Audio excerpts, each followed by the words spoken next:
যেই কোনো ফল গাছের দিকে তাকায়া দেখো যুবক, ওই গাছের যতগুলো ফুল ফুটে ততগুলো ফল হয় না, যতগুলো ফল হয় অতগুলো পরিপক্ক মানে পাকা পর্যন্ত পৌঁছে না, ঝরেই যায় বেশি, টিকে থাকে অল্প। আম গাছের যতগুলো মুকুল এতগুলো আম হয় না, যতগুলো ছোট্ট ছোট্ট আম হয় এতগুলো বড় হয় না, যতগুলো বড় হয় এতগুলো পাকা পর্যন্ত যায় না, ঝরেই যায় বেশি, থেকে যায় কি কম। এজন্য তিনি বলছেন বৃদ্ধ হয় কম, কিশোর জোয়ান থাকতেই ঝরে যায় বেশি। এই জন্য যেই কোনো সমাজে একটি বাড়ির মধ্যে নওজোয়ান শ্রেণী ছেলে 20, 25, 30 বছরের যতজন, তার কাছাকাছি বুড়া না, বুড়া মানুষ 2 জন 4 জন, একজন ঝরে গেছে বেশি, ঝরে গেছে বেশি। এজন্য তুমি যদি আজ না ভাবো, এখন না ভাবো, আখিরাতের ফিকির না করো, যদি হায়াত ওই পর্যন্ত না পাও, যদি তওবা করতে না পারো, হ্যাঁ তখন কি হবে? সেদিন মাহবুব ভাই, এই 3 দিন আগে আমাদের ময়নামতি সাবের বাজার ফজরের নামাজের পরে আমি এই আধা ঘন্টা 40 মিনিট পরে আমার মেয়েরে মাদ্রাসায় দিয়ে আসছি। তো আসার সময় আমি আমার বাসার কাছাকাছি রাস্তায় দেখছি যে একটা হাইয়েস এবং একটা ট্রাক মুখোমুখি লাইগা। হাইয়েস গাড়িটা ড্রাইভার মানে দুটোটা অ্যাক্সিডেন্ট করছে, ড্রাইভারটারে ভাইঙ্গা গাড়িটা বহুত টানাটানি করে অনেক কষ্ট করে ড্রাইভারটাকে ভিতরে ঢুকে গেছে। পরে যখন বাহির করছে কিছুক্ষণের মধ্যেই ড্রাইভারটা মারা গেছে। একটা জলজ্যান্ত জোয়ান ড্রাইভার গাড়িটা চালাই আসতেছে, চলন্ত গাড়ি, স্টিয়ারিং হাতে, এই মুহূর্তেই পৃথিবী থেকে চলে গেছে। আমার বন্ধু, আমি সবচেয়ে বেশি যেটা দেখছি, যেটা খেয়াল করছি একটা জিনিস, সর্বোচ্চ 10 মিনিট গাড়িগুলো একটু জ্যাম বাজছে, এরপরেই ওইটারে যখন এক সাইডে নিয়ে গেছে গাড়িটা, সবগুলো গাড়ি খুব দ্রুত গতিতে, এই গাড়ি এই মানুষগুলো সব চলে গেছে, একটা লোকও আর দাঁড়াইলো না, থামলো না। আমি তখন আমার সাথের জনকে বলছি, স্বার্থপর এই দুনিয়া কারো জন্য থামে না, স্বার্থপর এই দুনিয়া কারো জন্য থামে না। এ বড় স্বার্থপর দুনিয়া, তুমি বোঝো না আর কি? বন্ধু নামের ওই দুষ্ট যে সারাদিন তোমার নারী ছবি, অশ্লীল দৃশ্য আর মোবাইলের আড্ডায় লাগায় রাখছে, ও তোমার জন্য থামবে না, কেউ থামে না, কেউ থামে না।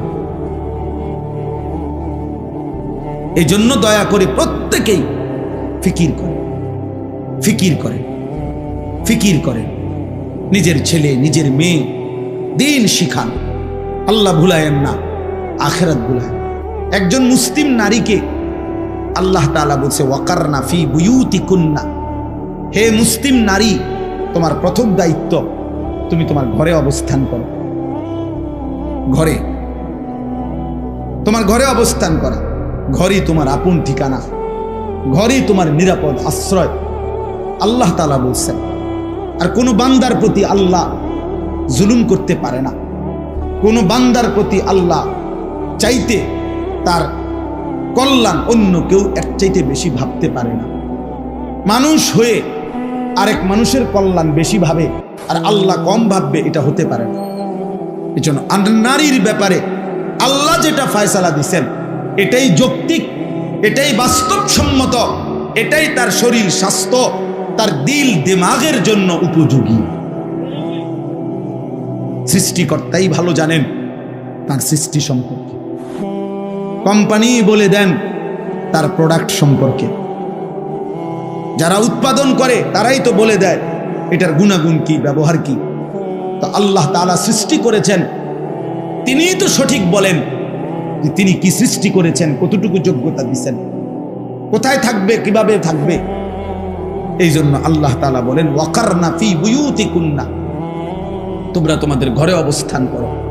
আজকের এই আধুনিক পৃথিবীতে যত কাফের, বেঈমান, নাস্তিক, মুরতাদ ছদ্মবেশী ইসলামের দুশ্মন, তারা নারীকে অধিকারের নামে, মর্যাদার নামে, প্রগতির নামে ঘরের বাইরে যারাই বের করতেছে বা করতে চাচ্ছে, নিশ্চিত মনে রাখবেন এদের মাকসাদ একটাই, পর পুরুষের সামনে নারীকে দাঁড় করিয়ে উপভোগের বস্তু বানানো অথবা তাকে বেইজ্জতি করা, আল্লাহ প্রদত্ত তার সম্মানকে ভুলণ্ঠিত করা।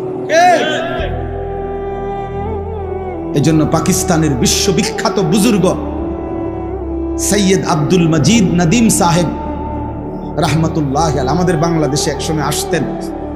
ওনাকে একবার ইউরোপে, আমেরিকায়, ওই দেশের খ্রিস্টান বড় পণ্ডিতরা ওনাকে জিজ্ঞেস করছিল, আপনাদের ধর্ম ইসলাম নারীকে ঘরে থাকতে বলে, আর আমরা আধুনিক পৃথিবী নারীকে বাইরে বের হতে বলি, আপনারা ঘরে আটকায় রাখতে চান কেন? আপনাদের ধর্ম নারীকে ঘরে আটকায় কেন? তখন উনি বলছিলেন তাদেরকে যে, শুনেন, আপনারা শুধু একটা যুক্তি শুনেন আমার।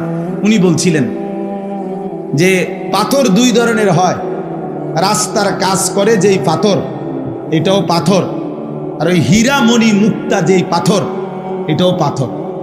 হীরার পাথর কেউ রাস্তায় উঠানে ফেলে রাখে না। হীরার পাথর মানুষ বড় যত্ন করে, সুন্দর মখমলের কাপড় পেঁচাইয়া ঘরের সবচেয়ে গোপন জায়গায়, নিরাপদ জায়গায়, সুরক্ষিত জায়গায় হীরার পাথর রাখে। আর রাস্তার পাথর মানুষ উঠানে রাস্তায় ফেলে রাখে। কেউ ফাও দিয়া লাথি দেয়, কেউ হাতে নিয়ে ইডা মারে, কেউ বড়ি গাছে ফিক্কা মারে, কেউ পুকুরের পানিতে ছুঁড়া মারে, কেউ রাস্তার সাথে মিশাইয়া ফেলে। তিনি বলেন, তোমরা আর আমরা পার্থক্য এটাই, আমরা নারীকে মনে করি হীরার পাথর, এজন্য যত্ন করে ঘরের মাঝে রাখি, আর তোমরা নারীকে মনে করো রাস্তার পাথর, এজন্য রাস্তায় তারে নামায় দিছ। আমরা রাস্তার পাথর মনে করি না। অতএব নারী মুমিনের কাছে কখনো কন্যা, কখনো বোন, কখনো স্ত্রী, কখনো মা, সবসময় সে দাম। কন্যা হইলে ইসলাম নবীজি সাল্লাল্লাহু আলাইহি সাল্লাম বলছে, মেয়ের বাপেরে, আল্লাহ নবী যেন বলছে মেয়ের বাবারে, তুমি তোমার মেয়েটারে লালন পালন করিও, আদব লেহাজ শিখাইও, নেককার স্বামী চাইয়া বিয়া দিয়া দিও। আমি রসুল ওয়াদা দিলাম তোমারে আমার সাথে রাইখা জান্নাতে একসাথে থাকবে। বোন বোনেরে বলছে, বোন তো ভাইয়েরে বলছে, তুমি ভাই তোমার এই বোনগুলোকে আদরে যত্নে সোহাগে নিরাপদে পর্দার মাঝে তারে রাইখো। আল্লাহ নবী সাল্লাল্লাহু আলাইহি সাল্লাম বলছে, কুন্না লাহু হিজাবাম মিনান নার, সিতরাম মিনান নার। ভাই শুনো, তোমার এই বোনগুলো হাসরের দিন তোমার জাহান্নামের মাঝখানে পর্দা হয়ে যাবে, তোমার জাহান্নাম থেকে রক্ষা করবে। স্ত্রী তো স্বামীকে বলছে, স্বামী শোনো, তোমার স্ত্রী যদি বলে আমার স্বামী বড় ভালো স্বামী, তা আল্লাহ নবী বলছেন সেই স্বামী, সেই পুরুষ আল্লাহ তাআলার নিকট সর্বোত্তম স্বামী। নারীকে ইজ্জত দিয়েছে। আর মা, আমি বলতে চাই আর কি, সবসময় বলি এটা যে একজন মেয়ে যখন মেয়ে হয় তার ইসলাম সম্মান দিতে দিতে মেয়ে, বোন, স্ত্রী, মা পর্যন্ত যখন পৌঁছে সম্মান দিতে দিতে ইসলাম মা অবস্থা যখন হয় নারীর, তখন তাকে আল্লাহ এতটা ইজ্জত দিছে, নবীজি এত সম্মান দিছে যে এইবার মাকে, নারীকে আল্লাহ এবং তার রসুল মর্যাদা দিতে গিয়ে জান্নাতের ঊর্ধ্বে উঠায় দিছে। কেমনে? ওই যে মায়ের পায়ের নিচে সন্তানের বেহেশত জান্নাত, তো তাহলে মা কোথায়? বোঝেন নাই কথাটা? মা তো জান্নাতের উপরে, নাহলে মার পায়ের নিচে। তাহলে নারী ইজ্জত দিতে দিতে ইসলাম তাকে জান্নাতের উচ্চ মর্যাদা দান করেছে। এই জন্য আল্লাহ তাআলা বলছে, ওয়াকারনা ফি বুয়ুতিকুম, তোমরা ঘরে অবস্থান করো, এর মধ্যেই তোমাদের ইজ্জত সম্মান। চলো, দুনিয়া সবারই পার হয়েই যাচ্ছে। এখন 10টা 42 বাজে। আজকে যারা 5 ওয়াক্ত নামাজ পড়ছে তাদেরও এখন 10টা 42 বাজে। আর যে জানোয়ার একটা সেজদাও দেয় নাই, ওই জানোয়ারেরও এখন 10:42 বাজে, তুমি কোনো বেশি আজ্ঞাও নাই। এমন যদি হইতো তোমার ভাই জেগেছে রাতে 2টা, আমরা রইয়ে গেছি অনুফোনে 11টা। কথা বোঝেন না? তাইলে একটা কথা আছে, আমি অনেক পিছিয়ে আছি, উনি অনেক আগায় গেছে। তুমি কি আগাইছো? ইমানদারেরও আজ বৃহস্পতিবার, নাফরমানেরও আজ কি, তো আগাইলো কোথায় বাবা? এটা বুঝতে শেখো। এটা প্রত্যেকেই, আমিও ভাবি, আপনিও ভাবেন, ইনসাফের সাথে ভাবেন না, ভাবতে শিখেন, নিজেকে চিনেন, আত্ম উপলব্ধি দরকার। আল্লাহ তাআলা বলছেন, এই যে বলতেছিলাম যে দোয়ার মধ্যে মানুষ 2 ভাগ, কেউ আছে শুধু দুনিয়া চায়, আমার শুধু দুনিয়া দরকার, আমার শুধু দুনিয়া। কত মানুষ আপনারা আছেন এই মাঝ বয়সী অভিভাবক শ্রেণী যারা আলেম ওলামার কাছে যখনই দোয়া চায় শুধু দুনিয়া, শুধু হুজুর হুজুর আগামী সোমবার দোতলাটার ছাদ ডালাই, ধরেন হুজুর 50টা টাকা দিলাম, খাস করে একটা দোয়া করেন, একটা খাস দোয়া দিবেন, এমন দোয়া দিবেন যাতে দোয়ার সাফে বিল্ডিং জাগাত ডাইবা যায়, একদম ছাদ সহ এমন ছাপ দিবেন দোয়ার মধ্যে, খাস দোয়া। বিল্ডিং এর ছাদ ডালের আবার খাস দোয়া কিটা, ইট বালু সিমেন্ট আর এটা খাস দোয়া কি তার অখাস দোয়া কিটা বলেন? না, খাস দোয়া করতে হবে, খাস। আল্লাহর রহমতে হুজুর আপনাকে দোয়া সুদে কিস্তিতে নগদে মিলাইয়া 12 লাখ টাকা দিয়া টাকা মিলাইয়া তার লাগা রেডি করছি, আগামী বুধবারে ওটা বিদেশ যাইব। খাস দোয়া, কি দোয়া? খাস দোয়া করতাম মানে আল্লাহ সুদে বরকত দেন নাকি, কিস্তিতে বরকত দিত নাকি, কি দোয়া করত? হারামের এই টাকার উপরে যদি কোনো আলেমে দিন দোয়া করে তো ওই আলেমের তো ঈমান থাকবে না মিয়া, ওই ইমাম সাহেবের ঈমান থাকবে না। সুদের টাকায় দোয়া করলে আল্লাহ তার এই টাকায় বরকত দেন, না হতে পারে না। হারামের উপরে দোয়া করা যায় না, হারামের উপরে কি করা যায় না। আপনারা ঘাবড়াইও না, আমরা হুজুররা আলেমরা ইমামরা বুঝ করেই দোয়া করে, আপনি জানেন না কি কয়, কইতাম না, আপনি কই নিলেও কইতাম না, এই বাইল করেই আমরা কই। নিজের ফিটা বাঁচানির কেমনে বাঁচতে হবে এর দুরাক্কল না হইলে কি আর ইমামতি করিনি। আল্লাহর কাছে কি বলতে হইব? পাবলিকে তো কত কথায় কয়, আমরা এইভাবে বাইল করি, আমি টেরো ফাইতেন না আমি কি কইছি, আমারটা আমি ঠিক করেই কইছি, যাতে করে আমার আখিরাত বরবাদ না হয়। এই জন্য আমি ব্যক্তিগতভাবে আমার ছোট্ট একটা মাদ্রাসা আছে, মাদ্রাসায় আশরাফুল উলুম ময়নামতি, কুমিল্লা ক্যান্টনমেন্টের একটু আগে, এই আমাদের এই বিবাড়িয়া সিলেট রোডেই ক্যান্টনমেন্টের উত্তরে ময়নামতি সাহেবের বাজার, ওইখানেই আমার মাদ্রাসা। নামলেই সাহেবের বাজার বললেই আমার মাদ্রাসা ওইখানে দেখায় দিই। ওই মাদ্রাসায় গত ফেব্রুয়ারি মাসে আমি সকাল 10টা থেকে আসর পর্যন্ত একদিনের জন্য শুধু 15 থেকে 30 বছর বয়সী কিশোর যুবকদের জন্য দিনব্যাপী একটা ইসলাহি মজলিস করছিলাম। শুধু এই বয়সী ছাড়া অন্য কাউরে ঢুকতে দেই নাই, বসতে দেই নাই। প্রায় 450 থেকে 500-র মতো ছেলে ওইখানে উপস্থিত হয়েছিল।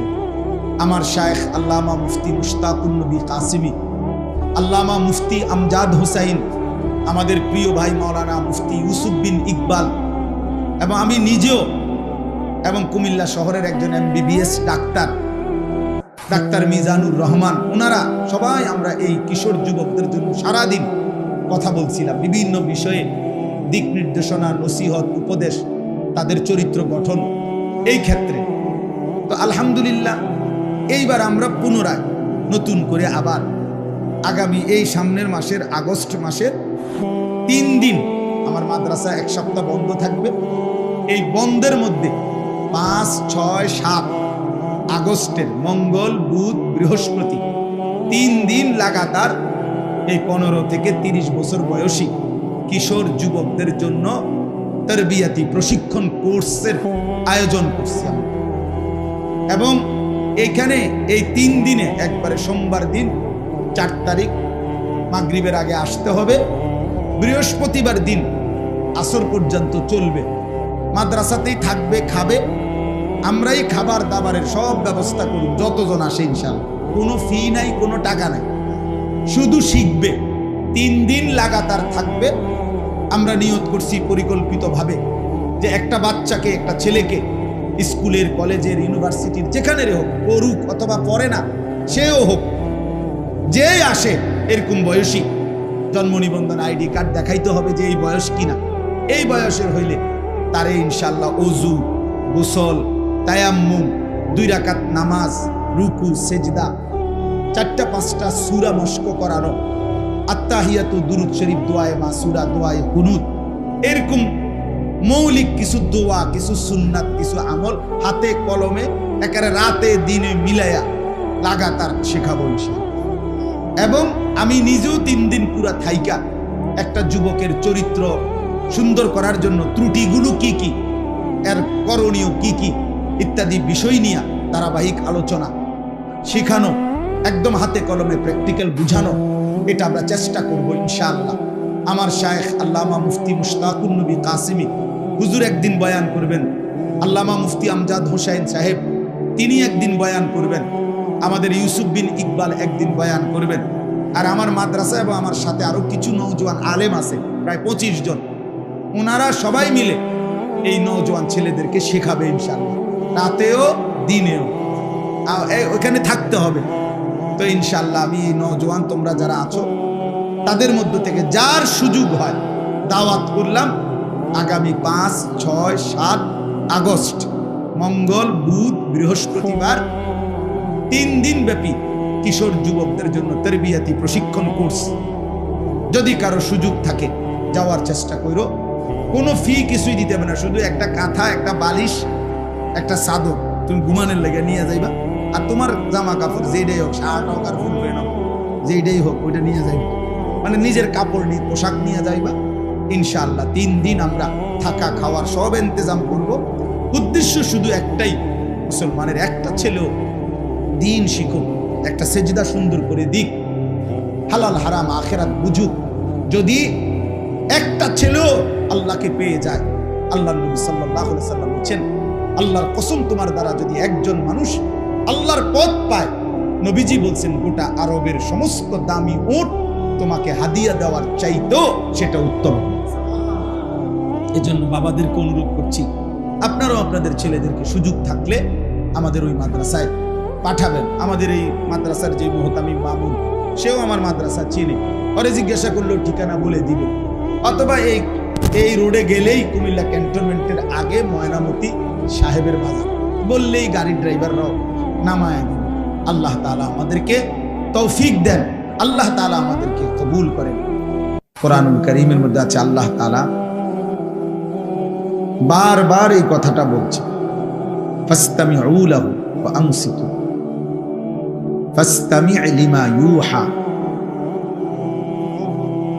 ফাবাশশির ইবাদ আল্লাযীনা ইয়াসতামিউনাল কওলা। এরকম একাধিক আয়াতের মধ্যে কোরআনে আছে। আল্লাহ তাআলা চাচ্ছেন তার কথা যেন মনোযোগ দিয়ে শুনে, কান লাগাইয়া শুনে। আল্লাহ বলছে, যেই আল্লাহর কথা মনোযোগ দিয়ে শুনবে, লাআল্লাকুম তুরহামুন, তোমাদের উপরে অবশ্যই রহমত বর্ষিত হবে। তাফসীরের রুহুল মাআনিতে আছে, আল্লাহর কোরআন, আল্লাহর কথা কেউ যদি মনোযোগ দিয়ে শুনে, তার উপরে রহমত বর্ষিত হয় আল্লাহর পক্ষ থেকে। এই কথার মানে কি রহমত বর্ষিত হয়?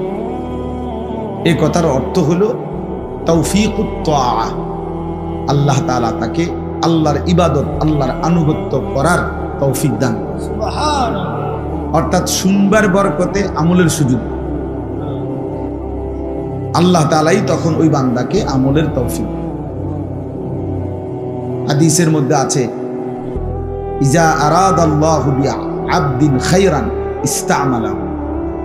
আল্লাহ তাআলা যখন তার কোনো বান্দার ব্যাপারে কল্যাণের ফয়সালা করে, ভালো আল্লাহ তার কল্যাণ করবে, আল্লাহ তাআলা তাকে কাজে লাগান। এদিক দিয়ে কথা কয় কি, মানে কি দোকান নাকি? আচ্ছা যাক।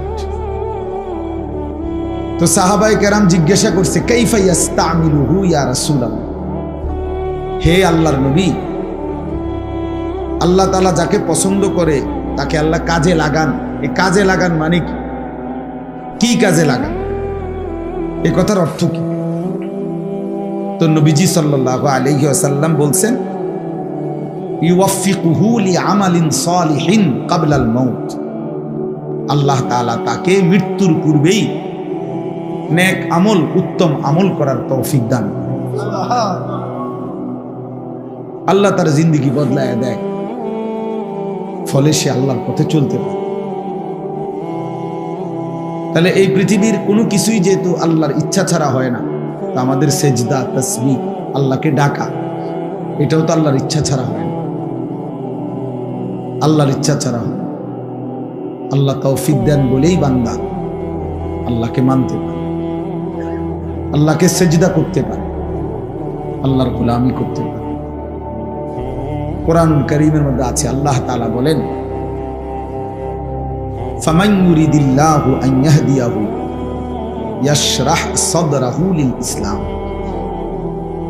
আল্লাহ তাআলা তার যেই বান্দার ব্যাপারে সিদ্ধান্ত নেন, ইচ্ছে করেন যে তাকে আল্লাহ হেদায়েত দিবে, তো আল্লাহ নিজেই তার অন্তর, বুক, সিনা ইসলামের জন্য খুলে দেন। তখন তার সবই বুঝে আসে, তখন তার অনুভূতিতে আসে এটা।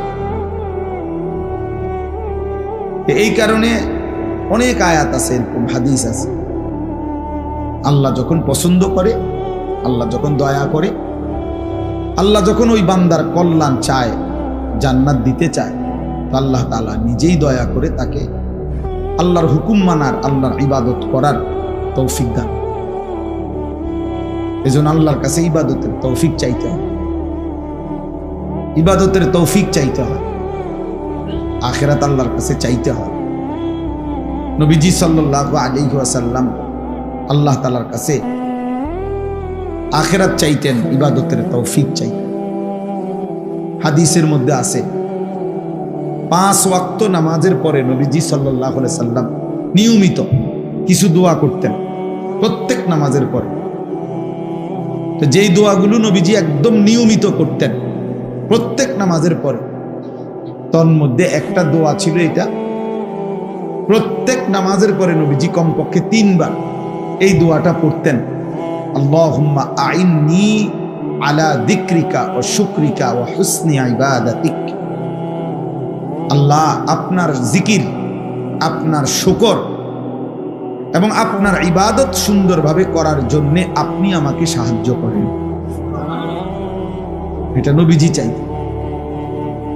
তার মানে নবীজি আল্লাহর কাছে চাইতেন যে আল্লাহ, আপনারে যেন ডাকতে পারি, আপনি আমারে সাহায্য করেন, আমি যেন আপনার শুকর আদায় করতে পারি, আপনি আমারে সাহায্য করেন, আমি যেন আপনার ইবাদত সুন্দরভাবে করতে পারি, আপনি আমারে সাহায্য করেন, আপনি তৌফিক দেন।